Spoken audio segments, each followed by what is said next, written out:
Welcome friends, and let me end this session with job scheduler.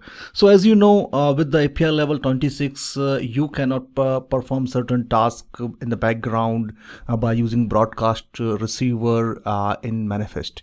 So and one of among them is connectivity. Okay, so here we will talk about how you can use job scheduler to perform this task. And my friend, it's very simple. What exactly you need to do in case of job scheduler? You need to create a class. You can see out here, this is my class, and this class is basically a service. Okay, and you need to invoke this class from your activity, and it will perform the job based on a particular schedule, or based on a particular broadcast event. So it's very simple, my friends. Once you create this class, it comes with two handy methods, and these methods are on start job and on stop job.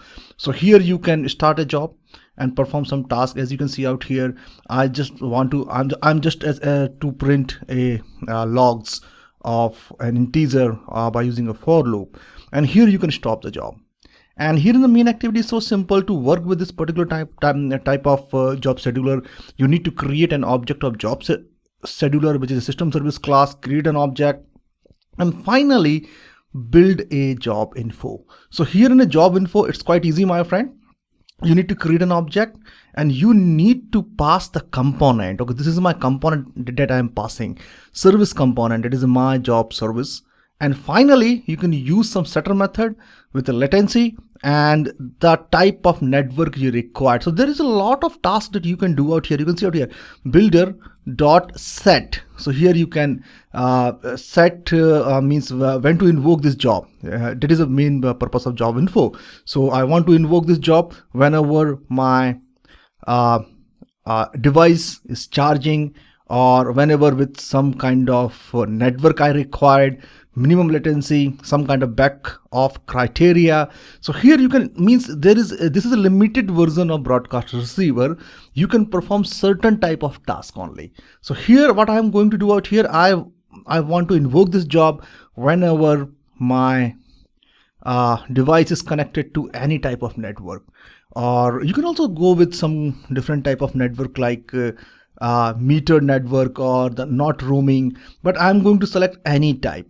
And also the second criteria I am choosing out here, my device should be in a charging mode. So when my device is in charging mode, and any type, my device is connected to any type of network, just invoke it. So you can pass the job info object here in job scheduler, and it will be invoked, and it will perform these tasks. So here in the service, you can perform any kind of task. You can fetch data from the server, or you can upload something to the server. You can update your application. So this is very simple, my friend. And when you run this application, so with this particular condition, any type of network and a charging, it will show the logs in the logcat. So let me wait for this application to run. Okay friends, so this is the output. You can see out here my job service, and it is looping from 0 to 9. So it's so simple, my friend, to work with the job service, and it is quite easy. Means it's very easy, my friend. So you can invoke any kind of broadcast means by using, not a broadcast, you can invoke a service that can run in the background based on some kind of criteria, that is based on the connectivity criteria or the charging criteria. So thanks for watching this tutorial, and in the next lesson we will talk about the services. Have a nice day.